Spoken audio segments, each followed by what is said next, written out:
Ohayo gozaimasu. Hoy, bangon na po pala, anong oras na? Ay, nga pala, off pala natin ngayong araw na to. At mukhang nakalimutan ko ayan, tingnan natin.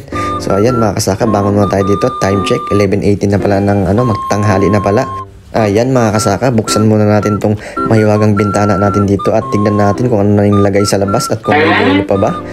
Ayun mga kasaka, bago tayo magtimpla ng kape, ayan, i-on muna natin tong heater natin dahil sobrang lamig nga pag nagugas tayo ng kamay.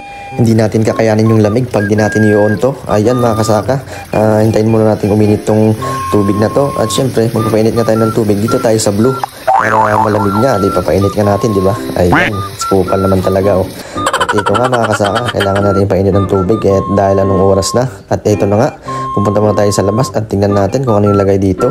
At nakatimpla na nga ako ng kape dito mga kasaka. So dito tayo magkakape. Mukhang relax nga dito sa labas. Tingnan mo, puro puti. Sobrang liwanag ng paligid mga kasaka. Grabe naman talaga Hindi ko alam kung kailan matutunaw tong yelo na to. Kung kailan tayo papasok nito. Mukhang matatagalan to mga kasaka. Mababahala si Kupal dito mga kasaka. Dahil mukhang nangangamoy yaso nito mga kasaka sa susunod na araw.